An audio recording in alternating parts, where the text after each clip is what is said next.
ओम भगवतामृतम तप्तजीवनम कविभिरीडितम अलमसातम श्रवणमंगलम श्रीमताततम भुवि गृह्णन्ति जे भूरिदा जना।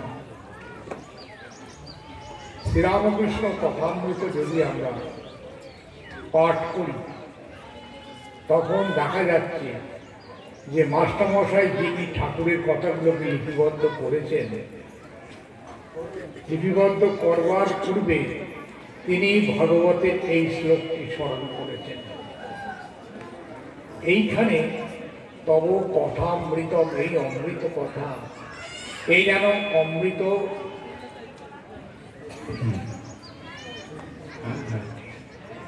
এই যেন অমৃত বর্ষিত হচ্ছে।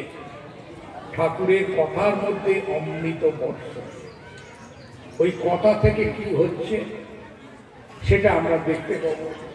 প্রত্যেকটি বর্ণ, প্রত্যেকটি কথা, প্রত্যেকটি ভাব, এইগুলি সবই অমৃত বিচ্ছুরিত হচ্ছে। কোথায় কোথায় হচ্ছে? যেখানে তার নাম, চিন্তা, তার ভাব। এটা আমরা কেমন করে বুঝি?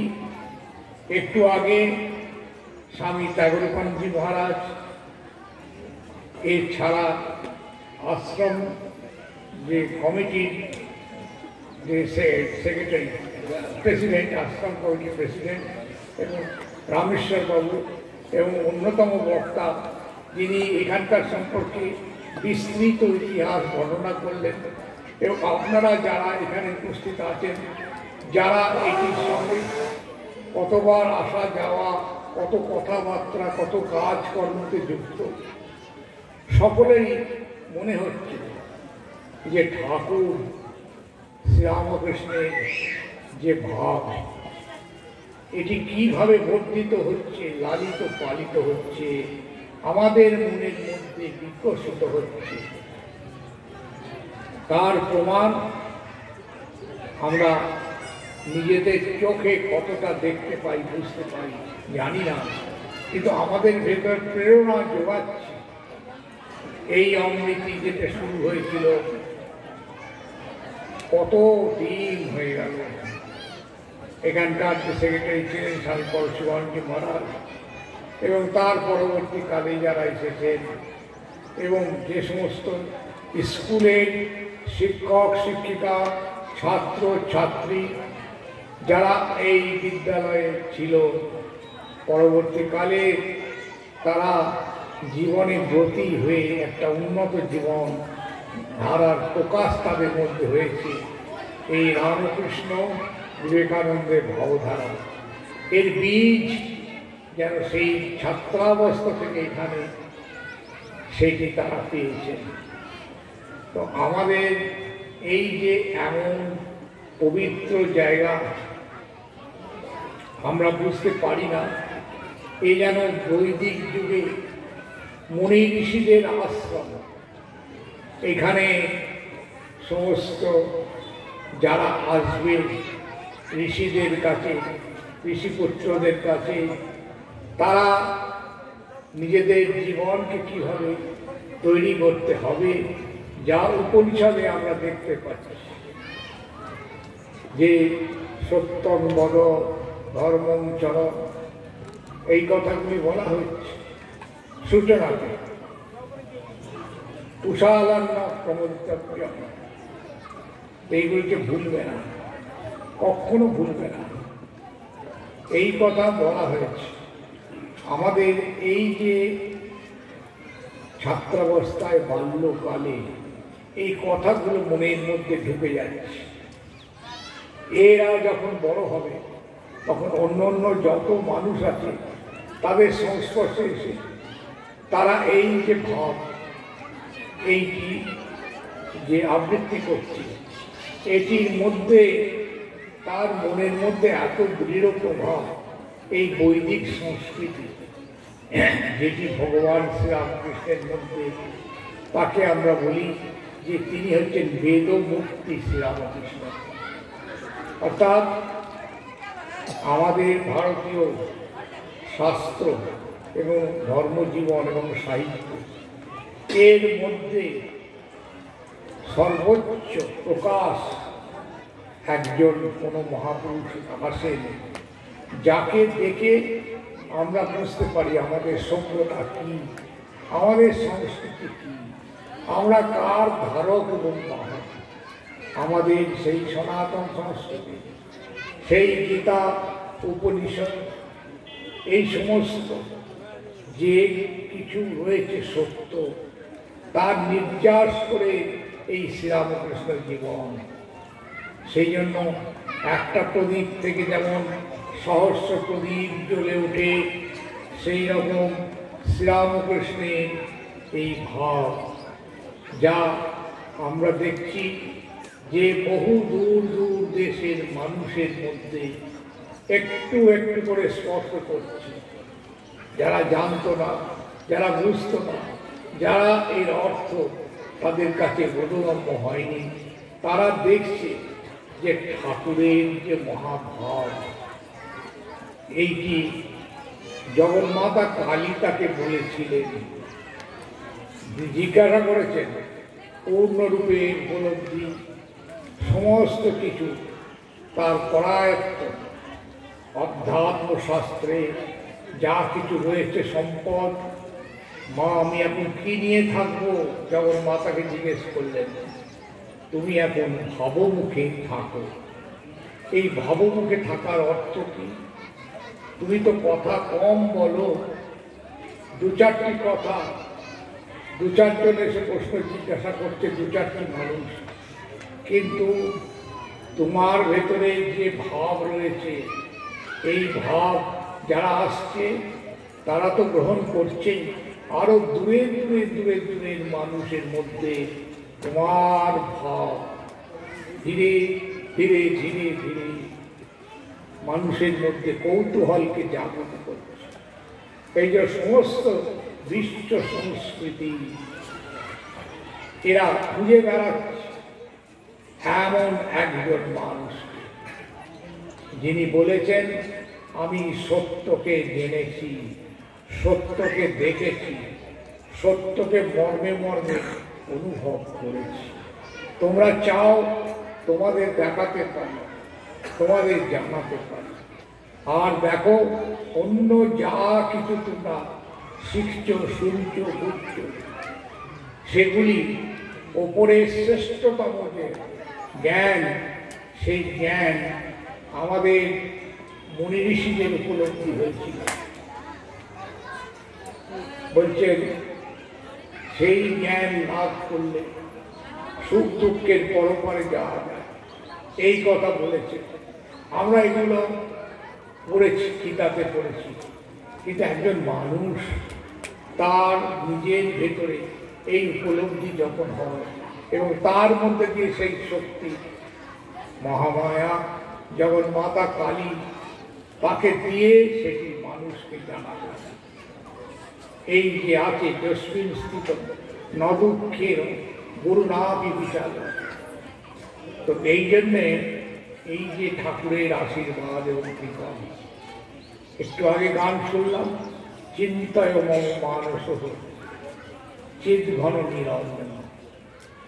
এই যে চিন্তা, এই ভগবানের চিন্তা, সনাতন সংস্কৃতির চিন্তা, এটি আমরা আজকে পূর্ণ দিনে শ্রী চৈতন্যের ভাবের মধ্যে প্রকাশ দেখতে পাই।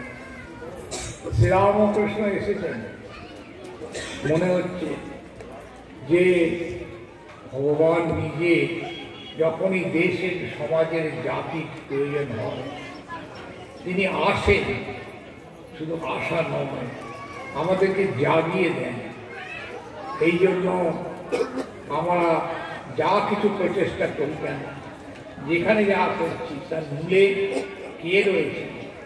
এই শ্রীরামকৃষ্ণ বিবেকানন্দের ভাব, যা তিনি আমাদেরকে ধীরে ধীরে ধীরে ধীরে আমাদের ভেতরে প্রবিষ্ট হয়ে আমাদের মনের জিজ্ঞাসাকে বারংবার জাগিয়ে তুলছেন। এই জায়গাতে আমি এসেছি, হ্যাঁ, এই জায়গাতে আমি এসেছি এই অমৃতির কথা, অমৃতের খনি। যখন এসেছি মালদাতে, সেটা অনেক বছর হয়ে গেল, 84 সালের কথা। সেই সময় থেকে আমি এই স্কুল, বিদ্যালয় এবং ছাত্রাবাস এবং যারা ভক্ত রয়েছে এদের সঙ্গে সান্নিধ্যে এসেছি। এবং আপনারা যারা এখানে সামনে বসে আছেন, যারা এসেছেন তাদের বয়স হয়ে গেছে, কেউ কেউ নাই, চলে গেছেন। আবার দেখছি নবাগত যারা, তারা এসেছে। এই যে সমস্ত ছাত্ররা রয়েছে এইখানে মালদাতে এসে আমার মনে এইরকম চিন্তা ছিল যে এই যে মূল আশ্রম, এই মূল আশ্রমটাকে আমাদের বাসের অনুকূলে প্রবেশ পথ ছিল, একটা খাল ছিল, সেই খালকে ভরাট করা একটা দুরূহ কার্য। একটু আগে আমরা শুনলাম এই যে কি সংস্থাটির নাম, যারা সহায়তা করেছেন, এনটিপিসি, হ্যাঁ এনটিপিসি, এইরকম ওখানে ওই কাণ্ড হয়েছে। সেই নদী থেকে ভরাট করা হয়েছে, হয়ে হয়ে খাল ভরাট করে ব্রিটিশরা সেই খাল কেটেছিল। ইংলিশ বাজার ভরে যেত জলে বন্যায়। সেই সময় আমাদের মনে হয়েছিল যে বন্যা হতো, মালদা হচ্ছে বন্যার জায়গা। প্রতি বছর বছর এত বন্যা, বাড়ি ঘর দৌড় ভেসে যাচ্ছে। আমরা বারংবার রিলিফ করছি, বেলুর মঠে খবর দিচ্ছি এবং তারা রিলিফ করতে এসেছিলেন। একবার মনে করছে স্বয়ং জ্যোতি বসু মুখ্যমন্ত্রী, তিনি এসেছেন। চারিদিকে আশ্রম থই থই করছে জল, যেদিকে তাকানো যায় সেদিকে জল, গাড়ি যাওয়ার রাস্তাটুকু খালি জেগে আছে। এরকম একটা সময় কত বছর গেছে, আমরা ভাবি এই হচ্ছে উদ্ধার কি করে পাওয়া যায়। বাঁধ হয়েছে, বাঁধ হলেও বাঁধের একদিকে জল, অপর দিকেও জল, মাঝখানটায় খালি বাঁধ। এরকম সময় আমরা অতিক্রম করেছি যে উত্তরবঙ্গের মধ্যে মালদা বন্যার জন্য খুব বিখ্যাত। এমন ভয়াবহ বন্যা। আর আমাদের আশ্রমটা একটা কড়াইয়ের মতো, কড়াই আমরা বুঝি, যেখানে দুপাশে উঁচু জায়গা, নিচখানটা মাঝখানটায় হচ্ছে জমি জল। সেইখান থেকে নদী থেকে হুড় করে জল চলে আসে মহানন্দা নদী। আর জলটা 15 দিন 20 দিন থাকতো। আশ্রমের ভিতরে নৌকো চলতো, এই বাড়ি থেকে ওই বাড়ি যেতে গেলে নৌকো ছাড়া, সে অবস্থা ভয়াবহ। এইরকম করে আমরা জানি না যে কত রকম কষ্ট দুঃখ ভেতর দিয়ে সমস্ত দুর্গাপূজা পর্যন্ত বন্ধ হয়ে গেল, স্কুল হোস্টেল তো সব ছুটি, এরকম দিন গেছে। আর এর উপরে এইবারে একটা শাখা হলো এই অমৃতি। এটা ভাবলে আমাদের আশ্চর্য লাগে। মূল আশ্রমের অবস্থা তো এইরকম, তার সঙ্গে আরেকটি নূতন করে শাখা সংযোজিত হয়েছে। এবং এখানকার যারা শিক্ষক আছে, ছাত্র যারা শিক্ষিকা আছেন, তাদের কতখানি পরিশ্রম এই রামকৃষ্ণ ভাবধারাকে ভালোবাসে। একটু আগে আমি বলতে চাই না বেশি করে, তার কারণ তিনি বিস্তৃতভাবে নিজের অভিজ্ঞতা থেকে যে কেমন করে একটু একটু করে এই যে অমৃতি, এটা অমৃত রূপে পর্যবসিত হবে। ঠাকুর আমাদেরকে দেখেন, ধৈর্য দেখেন, কতখানি আমরা নিজেদের চিন্তা ভাবনা রয়েছে যে তার উপরে বিশ্বাস। 100 বৎসর পূর্তি হল, সোজা কথা নয়।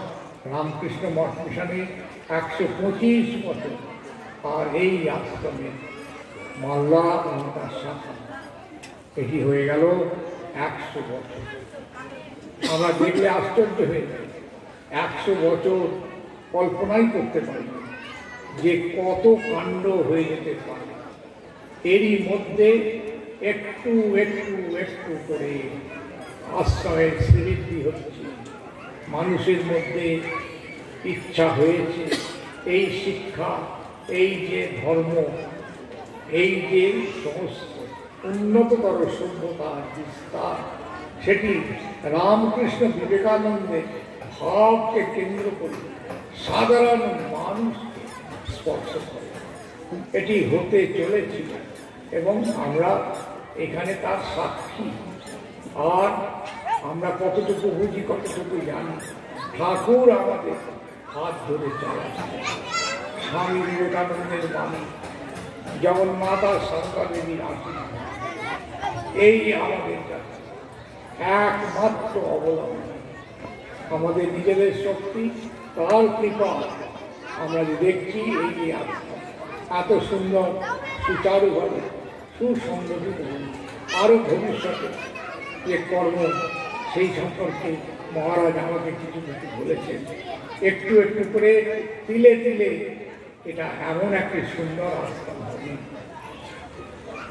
যারা আসবে মালদা শহর থেকে তারা এটা দেখে আশ্চর্য হবে যে ঠাকুর তার আশীর্বাদ কতখানি বর্ষিত হলে তাহলে এই যে এত বৃক্ষ প্রান্তর, এই গাছপালা, এই অরণ্যের মধ্যে চারিদিকে যে সমস্ত মানুষ রয়েছে তাদের জীবনধারার মধ্যে এইখানে এই সংস্কৃতির প্রভাব কতখানি ধীরে ধীরে ধীরে ধীরে ধীরে ধীরে এটা নূতন রূপ ধারণ করছে। সেই জন্য খুব বেশি কথা বলা উচিত নয়, কারণ আপনারা আমাদের অন্য মহারাজদের সকলেই যারা এসেছে এরা এই অতীতকে চিন্তা করবে আর বর্তমানকে চিন্তা করবে, আর এই অতীত দেখে ভবিষ্যৎকে ভাবুন। ভবিষ্যৎটা কতখানি উজ্জ্বল হতে পারে। অতীত সেটি যেন আমাদেরকে উজ্জ্বল আলো দেখাচ্ছে, এগিয়ে যাবে এগিয়ে যাবে এগিয়ে যাবে, চড়ই বেতি চড়ই বেতি এগিয়ে চলে। যত তুমি এগোবে তত অন্ধকার দূর হয়ে যাবে, আলোর পরে আলো, উজ্জ্বল আলো বিস্তারিত হবে। সেখানে কত কর্মচিন্তা, কর্মপ্রচেষ্টা, এইটা আমরা ভাবলে আশ্চর্য হই যে ভারতীয় জাতীয় জীবনে যে সংস্কৃতি, যার মূলে রয়েছে বেদ, উপনিষদ, গীতা, রামায়ণ, মহাভারত, এই সব শাস্ত্র এবং কত পণ্ডিত মণ্ডলীর চিন্তা চর্চা, আমরা একটি জায়গায় রয়েছি এই পশ্চিমবঙ্গে, সারা ভারতবর্ষ ব্যাপী, সারা পৃথিবীর ব্যাপী এই ঠাকুরের মহাভাবের স্পর্শ আমরা দেখতে পাব। একটু যদি চিন্তা করি, তাকে ধারণা করবার চেষ্টা করি, দেখবেন ঠাকুর বলেছেন তুমি যদি এক পায়ে তিনি 10 পায়ে নিয়ে আসেন। তিনি পিঁপড়ের পায়ের মুকুরের ধ্বনি শুনতে পান। সেই জন্য এর মূলে রয়েছে শিক্ষা। স্বামীজি বলেছেন শিক্ষা হচ্ছে মানুষের মধ্যে পরিপূর্ণতার বিকাশ। আর ঠাকুর কি বলেছেন, যাবৎ বাঁচি তাবৎ শিখি। কত বড় কথা। ভেবে নিলাম যে আমি অনেক শিখেছি, এই অহংকার করাটা ভুল। যতদিন বেঁচে থাকি ততদিন শিখি।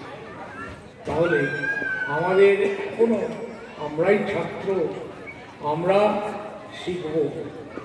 কার কাছ থেকে শিখব? যত এগিয়ে যাব দেখব নতুন নতুন শিক্ষার আলো আমাদের স্পর্শ করছে। এই যে ছোট ছোট বালকেরা বসে আছে, এরা কত ভাবছে ভবিষ্যতে তারা বড় হয়ে কী করবে, এই জাতির জন্য, সমাজের জন্য, নিজের জন্য কী করবে, এরকম চিন্তা কল্পনা। কেউ ভাবছে যে এত আকাশে প্লেনগুলো উড়ে যাচ্ছে, যারা চালাচ্ছে আমি একজন পাইলট, হয়তো ভাবছি, ভাবলে আনন্দ পাচ্ছি। হ্যাঁ, এইটা ঠিকই যে আমাদের ভবিষ্যৎ, এটা আমরা সব সময় অন্ধকারের মধ্যে নয়, আলোর মধ্যে এগুচ্ছি। আর যত এগুচ্ছি তত নতুন নতুন চিন্তা আসছে। এটা বুদ্ধির বিকাশ। আমি যে ভাবছি, একটি উদাহরণ বললাম, বুদ্ধির বিকাশ। ছোট শিশু ক্লাস 1-এ পড়ে, সে দেখছে আকাশে উড়ে যাচ্ছে, কি করে হচ্ছে, কেমন করে হচ্ছে, কে করছে। রামায়ণ মহাভারত করে দেখো, কত বিমানের কথা, কত সমস্ত জাহাজ, আর পুরো জাহাজ ঘুরছে, কত যুদ্ধ। আমরা ভাবি বেশ গল্পের কথা, আর যখন দেখি আকাশে তখন ভাবি এটা গল্প হলেও দেখি সত্য। তাহলে আমাদের পূর্বপুরুষরা যারা রামায়ণ মহাভারতের যুদ্ধ করেছ, তারা জানো যে তারা কত দূর এগিয়ে গিয়েছিলেন, তাদের ভিতরে কিভাবে বুদ্ধির বিকাশ হয়েছে। এখন আমরা চাঁদে যাব, এর জন্য চেষ্টা হচ্ছে। এইটা এই ছোট শিশু, এর মধ্যে এই চাঁদে যাওয়ার খবরটা আসছে, এসে কি আনন্দটাই যাচ্ছে। এইভাবে আমাদের ভিতরে শিক্ষার আলো প্রজ্বালিত হচ্ছে। এর সঙ্গে আমাদের ভেতরে পূর্ণতা আসছে। পূর্ণতা মানে এখন কি পূর্ণতা নাই, পূর্ণতাটা প্রকাশিত হয় ধীরে ধীরে ধীরে ধীরে, যেমন বীজ থেকে বড় বৃক্ষ হয় সেইটা। তো সেই জন্য এই যে আমরা এটাকে নতুন রূপে দেখলাম, মহারাজ খুব প্রচেষ্টা করেছেন। আমি যেটা বললাম, আমাদের ঐকান্তিক আগ্রহ, ঠাকুর এই সংঘকে এই মালদা অঞ্চলে নিয়ে এসছে। কত যে মহাপুরুষরা এখানে পদার্পণ করেছেন আমরা জানি। এটার মূলে ঠাকুরের একজন একান্ত অনুগত শিষ্য স্বামী প্রেমানন্দজি মহারাজ, তিনি ওল্ড মালদায় এসেছেন। তাকে নিয়ে এসেছে আমাদের একজন প্রবীণ সন্ন্যাসী স্বামী, তিনি এনেছিলেন মালদা। মায়ের কাছে অনুমতি তাকে মালদা নিয়ে আসছিলেন, তার পদধূলি তো তিনি এসেছিলেন। সেই হচ্ছে শ্রীরামকৃষ্ণ সন্ন্যাসী সন্তানের একজন স্বামী প্রেমানন্দ মহারাজ। তার পদধূলি, তার পাদস্পর্শে এই ভূমি ধন্য হয়ে গেছে। এখানে ভক্তির ভাব আছে, সেটি ভাবলে আমরা আশ্চর্য যে তিনি যে এইখানে মানুষের ভেতরে যে ভালোবাসা, ভক্তি, এটি তিনি অনুভব করতেন। নাম হচ্ছে স্বামী প্রেমানন্দ। তো আমাদের সৌভাগ্য, তিনি এই ভূমিতে, এই উত্তরবঙ্গের বাংলায় তিনি এসেছেন। যাই হোক, এখন আমরা সৌভাগ্যবান যে আমরা যদি একটু এই সংস্কৃতি, এই সাহিত্য, এই সমস্ত পড়ি, তাতে বুঝতে পারবো যে ঠাকুরের কত সন্তানরা পরবর্তীকালে এসেছেন, এসে তাদের পদস্পর্শ হয়েছে, কত ভক্ত শিষ্য, তাদের ভাব এখানে ছড়িয়ে আছে। সেই জন্য সূক্ষ্মভাবে এইখানে ঠাকুর অবস্থিত, তার কৃপা বর্ষিত হচ্ছে। যত কাজ করব আমরা, যত সৎ চিন্তা করব, যতভাবে আমরা এই ভগবত চিন্তা আলোড়ন এই জায়গাকে আস্তে আস্তে উন্নত করবার চেষ্টা করব। শিক্ষা, ধর্ম, সমাজ সংস্কার, বহু রকমভাবে মানুষের কল্যাণমূলক প্রকল্প মহারাজ চিন্তা করছেন। এই অন্য অন্য যারা মহারাজ বলছেন, সকলে একত্রিত করে একটি রামকৃষ্ণ সংঘ সঙ্গ মানে সন্ন্যাসীরা তো আছেনই, গৃহীরা আছেন। গৃহীরা আছেন সন্ন্যাসীদের সঙ্গে হাতে হাত মিলিয়ে। আমরা কতটুকু কাজ করি সন্ন্যাসী? গৃহীরা 16 আনা 14 আনা করছে। তাই জন্যে এই কাজ ধীরে ধীরে ধীরে ধীরে আমরা দেখতে পাচ্ছি যে কত এগিয়ে যাচ্ছে। ঠাকুর শুধু সাধুদের জন্য আসেন, তিনি গৃহস্থ লোকের জন্য এসেছেন, সমস্ত মানুষের জন্য এসেছেন। এই বালক বালিকা শিশু যুবক সকলের হৃদয়ে ভগবান কৃপা বর্ষিত হচ্ছে। ওই জন্যে আমরা তার নামে আমরা গান করি, তার নামে আমরা স্তব করি। সেই জন্য আমাদের এই সাধনা এটা কোথায় নিয়ে যাবে আমাদের, আমরা এর প্রমাণ দেখতে পাবো চোখের সামনে। এই যে একটি উদাহরণ, এইরকম অমৃতি একটি এই প্রান্ত দেশের একটি গ্রাম, সেইখানে একটা বিদ্যালয়, সেই বিদ্যালয়ে খুব সামান্য ছোট্ট একটা অবস্থা থেকে এতখানি হয়েছে 100 বছরে। আরো কত না কিছু হবে, আরো অন্য জায়গায় আরো কত বেশি প্রচার এবং প্রকাশ হবে। সেই জন্য আপনারা সকলেই প্রার্থনা করুন যে ঠাকুর যেন আশীর্বাদ করেন, মায়ের কৃপা তিনি বর্ষিত হন। আর স্বামী বিবেকানন্দের বাণী এবং চিন্তাধারা, এর ধারা, এই চিন্তাধারা আমরা যদি ইন্সপায়ার হই তাহলে কি হবে? নিশ্চয়ই আমরা এগোতে থাকব। শত বাধা থাকলেও আমরা এগিয়ে যাব। আর এটা প্রমাণ হচ্ছে অতীত।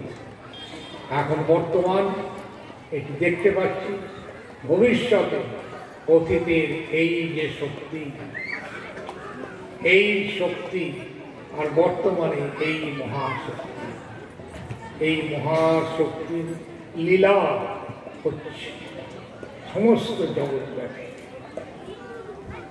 এই গাছপালা, এই আকাশ, এই মানুষ, এইখানকার যত মানুষের ভাবনা, সেখানে ঠাকুরের ভাবের আলোড়ন হচ্ছে। সেই জন্য ঠাকুরকে বলা হয় অচিন গাছের পাখি। গাছের পাখিটাকে চিনতে পারা যায়।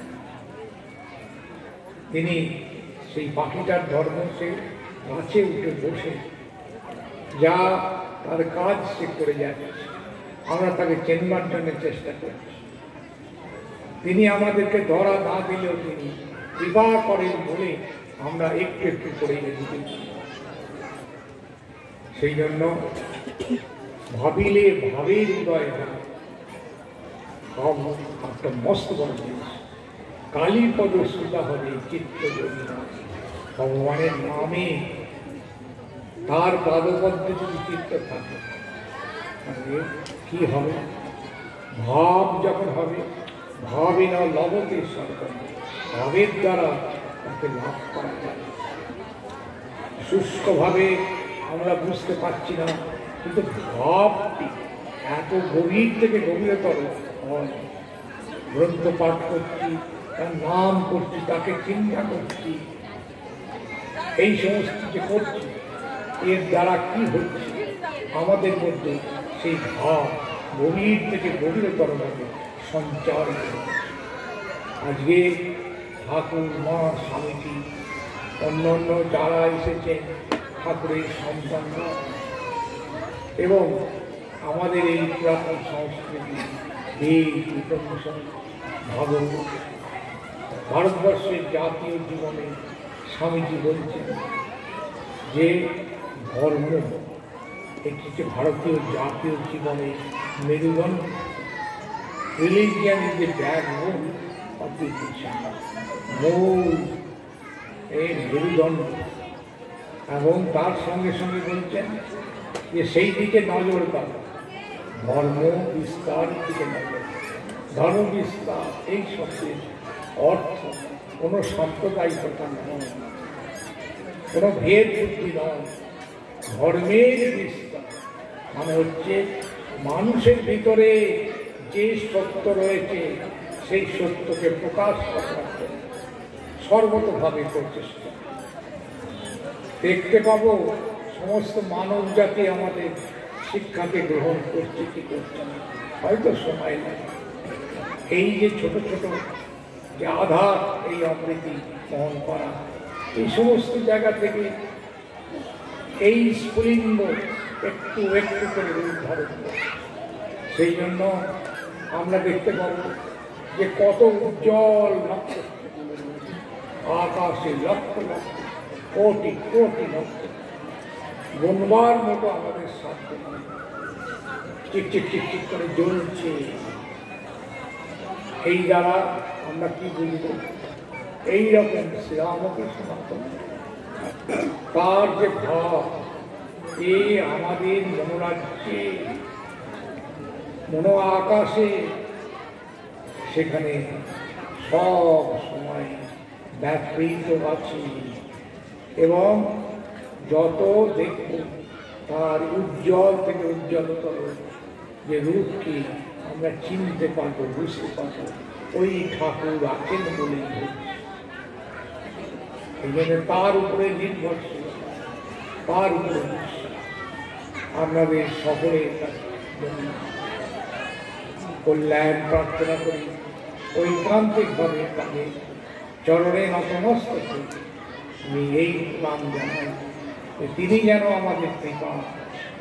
ওম নিরঞ্জনম নিত্যম অনন্ত রূপম ভক্তানুকম্পা কৃত বিগ্রহন্তৈ ঈশাবতার পরমেশ নিত্যং তম রামকৃষ্ণং শিরসা নমামি।